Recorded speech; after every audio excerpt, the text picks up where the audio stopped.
Join me as I take on the challenge of designing a horror game that will really test your nerves and drive you to the edge of sanity.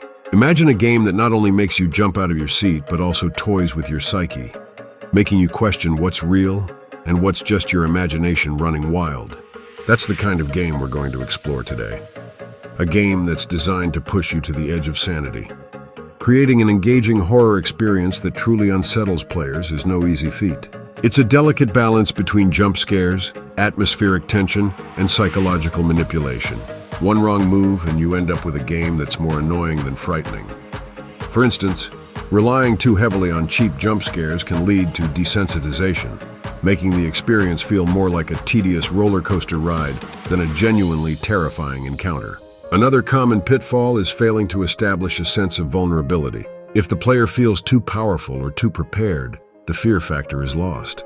You need to create a sense of uncertainty, of being constantly on edge, never knowing when or where the next threat will emerge. This can be achieved through clever level design, resource management, and clever storytelling.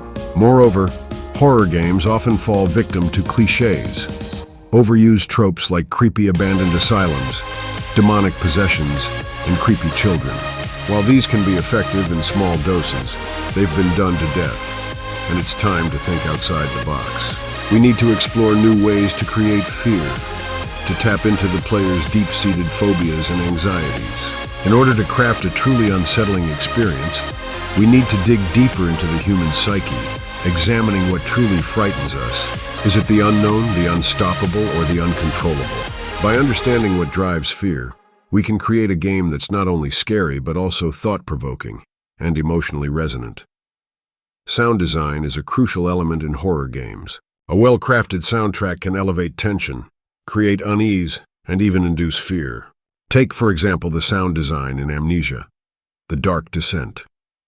The creaking doors, the groaning floorboards, and the unsettling ambiance all work together to create an atmosphere of dread. Similarly, atmospheric visuals can transport the player to a world of unease, making them feel like they're walking on eggshells. Psychological themes can also add depth and complexity to a horror game.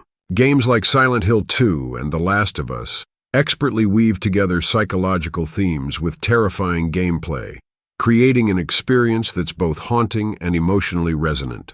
They explore the human condition, delving into themes of grief, loss, and trauma, making the horrors even more unsettling and relatable. Another aspect of horror game design that often goes unexplored is the concept of the unreliable narrator. Games like BioShock and Gone Home use this technique to great effect, making the player question everything they thought they knew about the story and characters. This can create a sense of unease, as the player is forced to reevaluate their perception of reality. Taking it a step further, unexpected plot twists can be a powerful tool in horror game design. Games like Five Nights at Freddy's and Until Dawn use these twists to great effect, keeping the player on their toes and making them feel like they're walking on thin ice. This unpredictability can create a sense of tension, as the player is always wondering what's going to happen next. But what truly drives a horror game to the edge of sanity is the combination of all these elements.